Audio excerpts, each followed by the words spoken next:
Alright, so I almost got the chain on here and set up. Just want to show you, make sure you put the direction right. So there's my raker there, so that's facing back, that's good. There's the tooth there, you can see the sharpening on the tooth. Brand spanking new.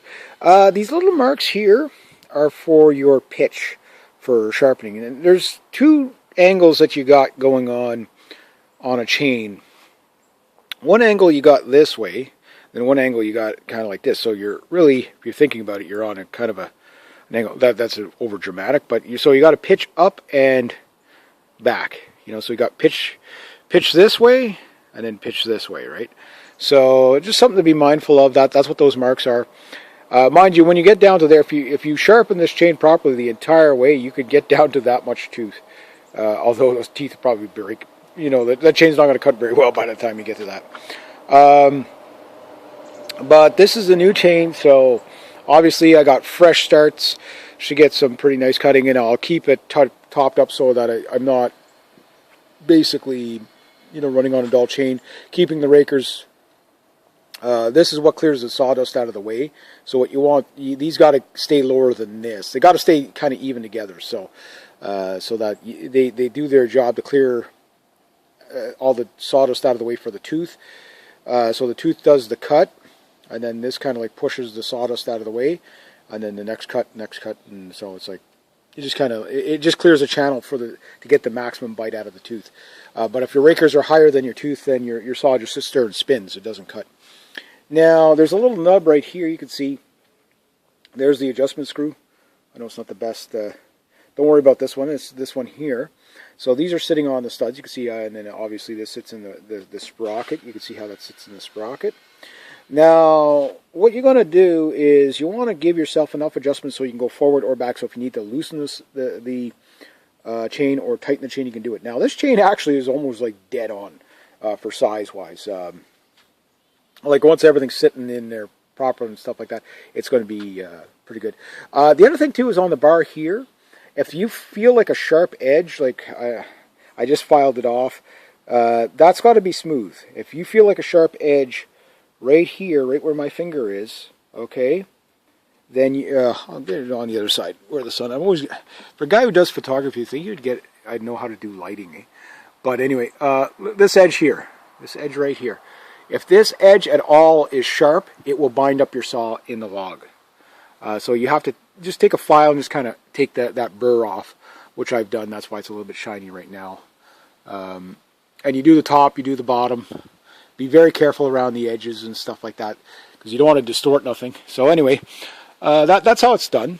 And again, some will have that adjustment screw here for the chain tightener and whatever. The only thing I got left to do is basically, mind you, give everything a clean out too, so you can see what you're looking at. So you can see I cleaned all that off the best I could in there and cleaned all that out. Give that a clean out, stuff like that. I just got to throw this on. These two lock nuts with the plug wrench here, spark plug wrench. It's like an all-in-one tool. Pretty much everything except for rebuilding the saw, you can pretty much all do it off that. Now, what I was saying in the previous video about, when you get to the tension you want, okay, you'll put all that on, and then you'll adjust this up or down depending on what kind of cutting you're going to be doing. I tend to put the bar all the way up because I'm mostly cutting down. If you cut, like say you got a big log that, okay, well, you can't really do anything other than cut, you can't prop this log up, you have to cut it all maybe 3/4 of the way through, or like almost till you get to the ground, and then you have to roll the log and then cut upwards. Well, usually there's not so much weight pushing down on the bar that it loosens it up. Sometimes that'll happen, but that's what that's there for, and you just undo these two nuts just enough so that you can tighten or loosen the stud. But you can see it just sits in there, and that's what moves the bar back and forth, which tightens or loosens the chain. Obviously, it's got to sit into the sprocket properly. I think my brake might be on right now. Again, I don't want to knock the saw over, so but I'll get that all set up, and then I'll just show you that final adjustment. So you get the idea. So what you're doing is you're just taking you're just pushing the bar up. Once you get it to the proper tension, you're just pushing the bar up as so that when you're cutting down, it can't loosen. Or you can set it somewhere in between. Again, everybody's going to have a different take. Some guys, if they're just limbing, they might put it all the way down. See, popped out there. Make sure that stays in there. But you'll get once you get that plate on there, everything stays in place anyway. But maybe you do it that way because you don't want to loosen up. Maybe do it somewhere in between. Again, whatever works for you. I tend to put them. It doesn't go up that much. Like once it's sitting in there, it's sitting in there, and you might find it's different for different saws. But it's just something to be aware of, that if you put it like this and then you start cutting, what's going to happen is the pressure of cutting all the time. You're going to either tighten your chain too much and snap it, or you're going to do the opposite. You're going to loosen your chain because it's whatever you're pushing down on it or whatever. And again, it depends. If your saw is cutting good, you usually don't have that much tension on the chain anyways. Like it's just cutting straight.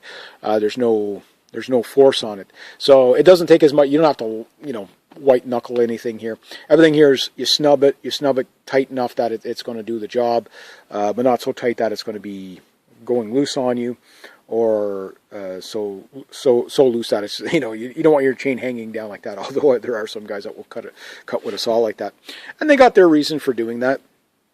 I would never do it myself, but everybody has their style. You know what I mean? Everybody has their style. And I know there's going to be guys in the comments. No, you do it exactly this way. That's too dangerous. This is not how I'm going to be running the saw. So I'm just showing you.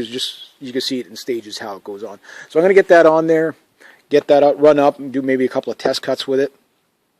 It's getting late in the day, so my goal today was just to get the chain. It only takes not even 10 minutes to do all this when you're not distracted by making videos and doing other things, but it is what it is. But anyway, I'm going to get it together, and I'll show you the final once it's all adjusted, and again, maybe explain it one more time. But there's really not much to them. It's just get them, just make sure your chain's on there the right way. If not, you're going to have a bad day.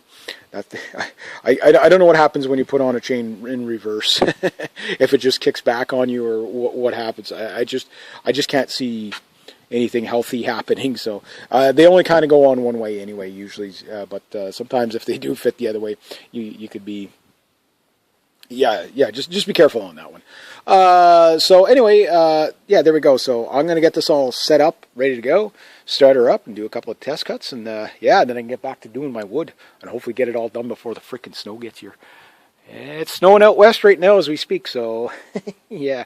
Anyway, there we go, and it's October 1st, so I don't have a lot of time left to cut and split. The splitter's here now, so but I want to get it all cut, because the splitting is the quick thing. I can be done splitting in a day or two, but cutting there, that takes a bit. But with this new chain, it should be going pretty quick for cutting, providing I don't run into any other problems. All right, there we go.